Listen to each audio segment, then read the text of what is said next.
kora icyiza ureka ikibi nyamuneka ujye wumvira bidatinze, kuko iyo utinze ugera muri faze twita anesthésie de la conscience, cyangwa umutimanama watewe ikinya. Umutimanama watewe ikinya rero ukora ikibi ntugire ikibazo, ukora ikibi ntiwicuze, ukora ikibi ukumva umutima ntukurye. Uwo mutima ndabwiye Uhoraho ngo azawubarinda ubu n'iteka ryose.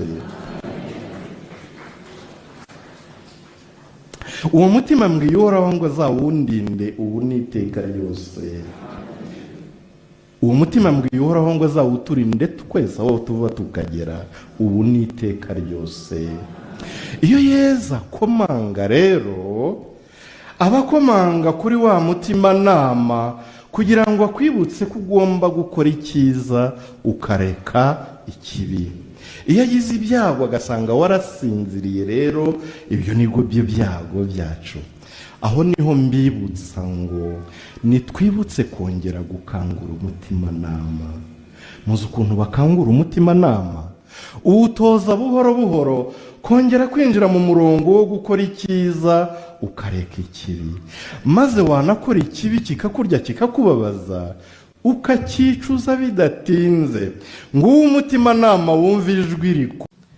Mwana ngo yavuye ku ishuri bamaze kubigisha religion, bamwigisha ko ibintu byose ari ugusenga, ari Imana itanga ibintu byose, arabifata. Ariko yibuka ko ababyeyi batajya basenga.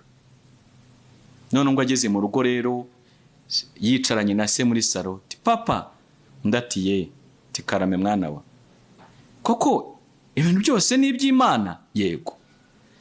Ngo ibyo dutunze byose niyo yabiduhaye? Yego. N'iriya modoka yawe niyo yayiduhaye? Yego. N'iyi nzu yacu niyo yayiduhaye? Yego. N'akaji kawe niyo yakaduhaye? Yego. Byose niyo yabiduhaye? Yego. None se kutajya usenga ntabwo izabikwambura?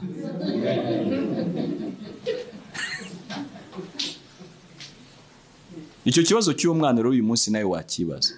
Gusa umenya atari uko yenda Imana ikora ngo abasenze nibo babona byiza kurusha abatasenze, ariko kunyurwa n'ibyiduha, kandi byose dukeneye kugira ngo tube intungane imbere yayo ngo turabifite. Si byo se?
Shall